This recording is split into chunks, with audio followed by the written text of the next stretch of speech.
y pues ahora sí que es su prueba, ¿no? Entonces, pues sí, también está como que fuerte o sea, su conversión, porque pues, de ir del tingo al tango, y el ponerse alertas de que no el que uno quiera también involucrarse a lo mejor en la religión y todo, no implica estar compitiendo con espiritismos, con ciertas, ¿cómo se llaman? Esto como de yoga y todo eso, o sea, ciertas disciplinas, porque también hay que ponerse buzos, todo eso también te puede llevar a todo esto, ¿no? Pues llegas a lo mismo, a estar a lo mejor secretamente haciendo cultos que no sabes. Exacto. Entonces, pues estar alertas también con esto. Esta satánica Cristina Knit, que, perdón, dije que eres mexicana, no, es estadounidense, pero radica en Hermosillo, México, en Hermosillo, Sonora, en México. Y ella eso decía, dice, lo que pasa es que el problema es que todo el mundo, porque es una fiesta mundial, internacional, claro, dice, ha adoptado esta fiesta como cualquier otra, dice, como el día del trabajo, pero ahí está la N potencia, ¿no?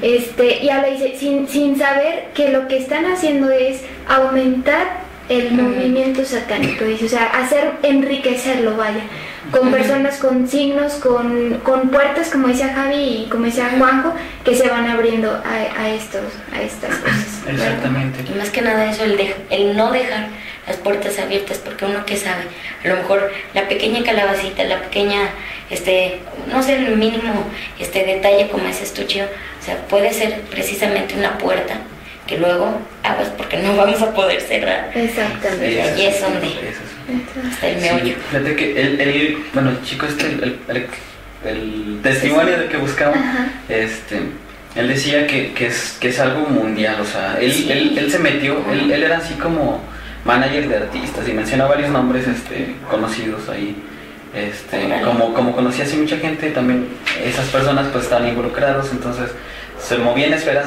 altas, ¿no? Claro. Entonces él se daba cuenta de cómo la iglesia de Satán en México daba grandes aportaciones económicas a ciertas televisoras, a ciertas empresas de dulces, pues para que el mensaje se fuera difundiendo, ¿no? Entonces, incluso hay por ahí una marca de dulces que tiene un maguito y que está en forma de estrella. Entonces la estrella es el pentagrama, entonces el maguito es un mago, entonces... Digo, sí, claro. Entonces dices, santo Dios, o sea, sí es cierto. Dices, caray. Ajá. Y por ejemplo, y pues estas aportaciones económicas pues se daban porque en la iglesia de Satán ellos, lanzaban alguna maldición sobre algunos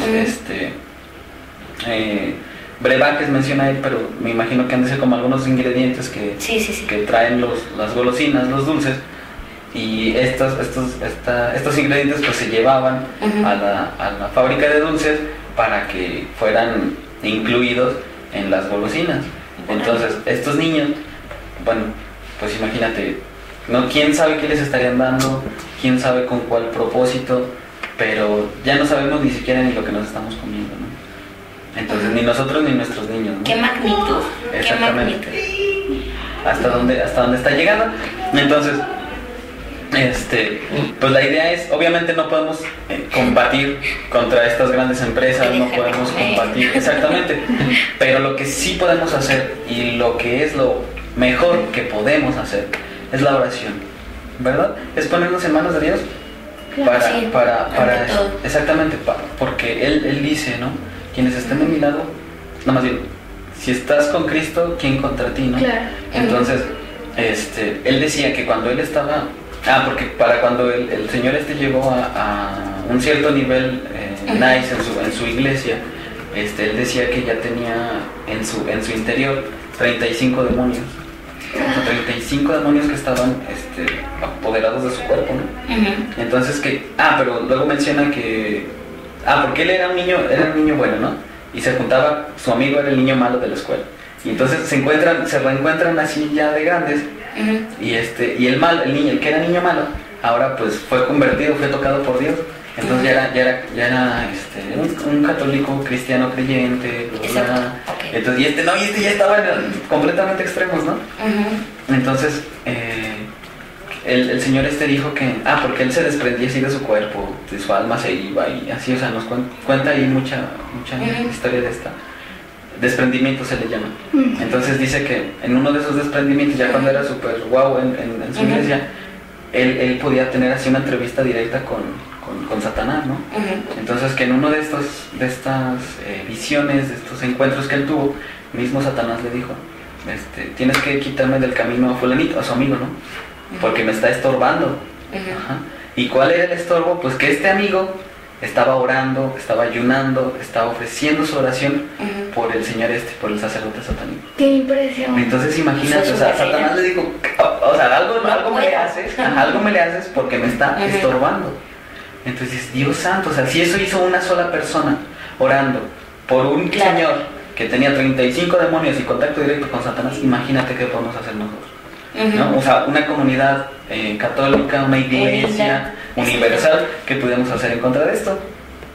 Entonces, dice que este señor fue, porque para esto él recibió educación de magia oscura, magia no sé qué, o sea, un chorro de cosas, ¿no? Sí.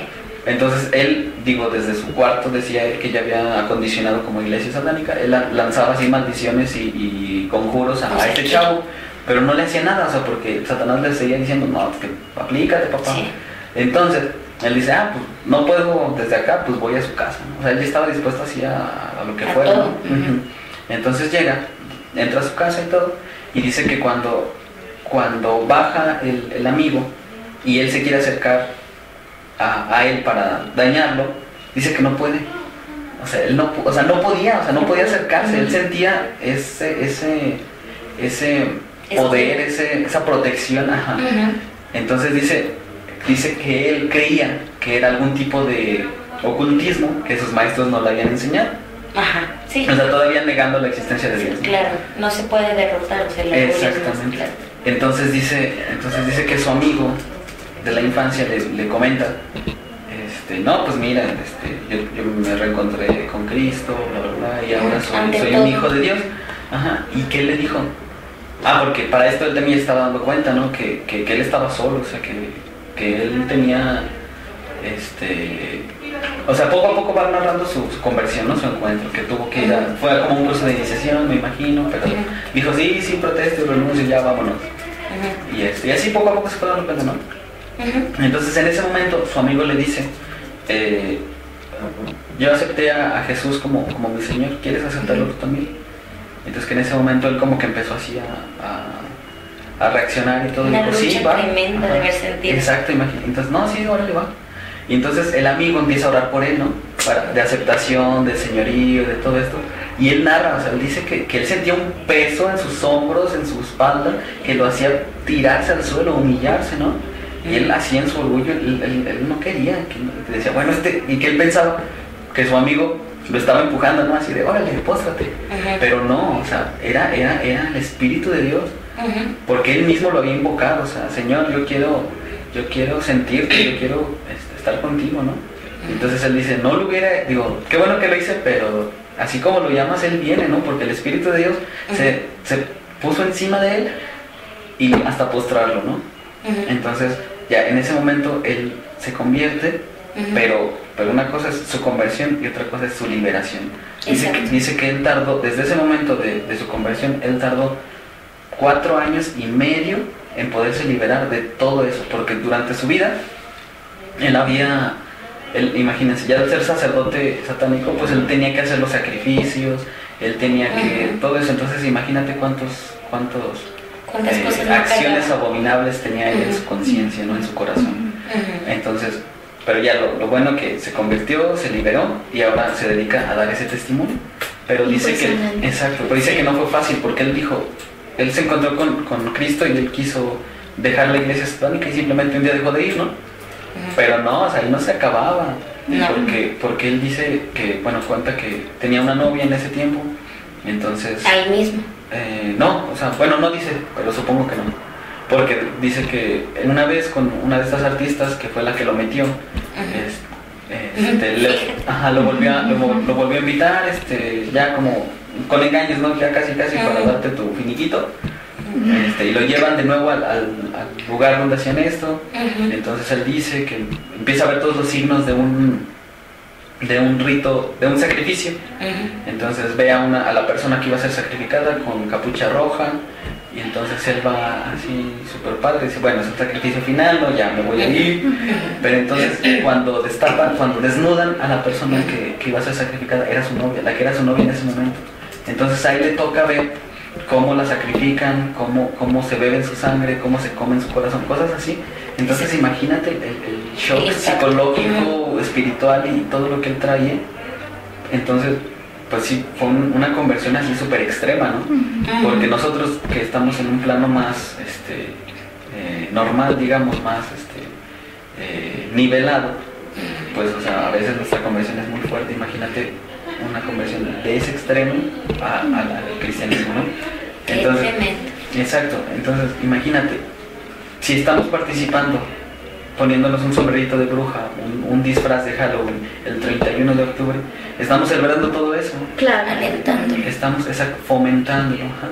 Entonces, todo eso lo estás apoyando desde la parte económica, porque estás comprando disfraces de brujas y los estás fortaleciendo, ¿no? Estás cooperando desde la parte espiritual, porque tú puedes ser cristiano, puedes ser miembro de la comunidad, puedes ser católico de misa cada 8 días, pero estás fomentando eso de todas formas. Le estás dando, lo estás popularizando, entonces lo estás difundiendo. Claro. Y bueno, por ejemplo, a mí ya me había llegado, hace como 2 años, yo en mi trabajo distribuí un mail que precisamente habla del testimonio de esta Cristina Knight, ¿no? De todo lo que tú estabas relatando. Y cuando lo mandé, por supuesto que Mateo dijo, no, o sea, qué gacha, o sea, ¿sabes qué? O sea, eres bien ñoña, eres bien... Sí, pero o sea, estás bien loca, o sea, ¿qué te pasa? Le dije, es que no, de verdad, aunque no sepan, aunque no conozcan, o sea, como decíamos en un programa, la ignorancia no es cuestión de decir, no existe. O sea, existe, lo creas o no lo creas, pero las cosas existen. Entonces este es uno de los puntos. Aunque ellos no crean, aunque la gente no crea que esto puede ser algo malo, claro que lo existe y lo estamos tratando de demostrar. Y pues sí, en ese entonces, pues ese mail como que causó mucho ruido, ¿no? Y otra vez lo retomé y diciendo, ay, chido, pero a ver, tú ya casada, y ya, por ejemplo, que tuvieras un niño, ¿a poco no vas a permitir que tus niños salgan? O sea, qué frustración para los niños, qué frustración, porque imagínate todos sus amiguitos, el típico, y sí, o sea, la verdad es que dije, por ejemplo, mis sobrinos lo hacen. He tratado de decirles a mis hermanas eso, pero dicen, ay, Chío, el típico, o sea, Chío, pues son niños, o sea, ¿cómo les voy a prohibir, o sea, verlo? Ellos se emocionan, así como es como al niño que ¿cómo se llama? Que no le dejan salir a jugar, ¿no? O sea, no es cualquier cosa, o sea, pobres niños, no sé qué. Bueno, y yo le comentaba, les decía que pues cómo podríamos hacerle, ¿no? A ellos, y mis compañeras de trabajo me decían, no, Chío, es que eres bien malo, imagínate tus hijos.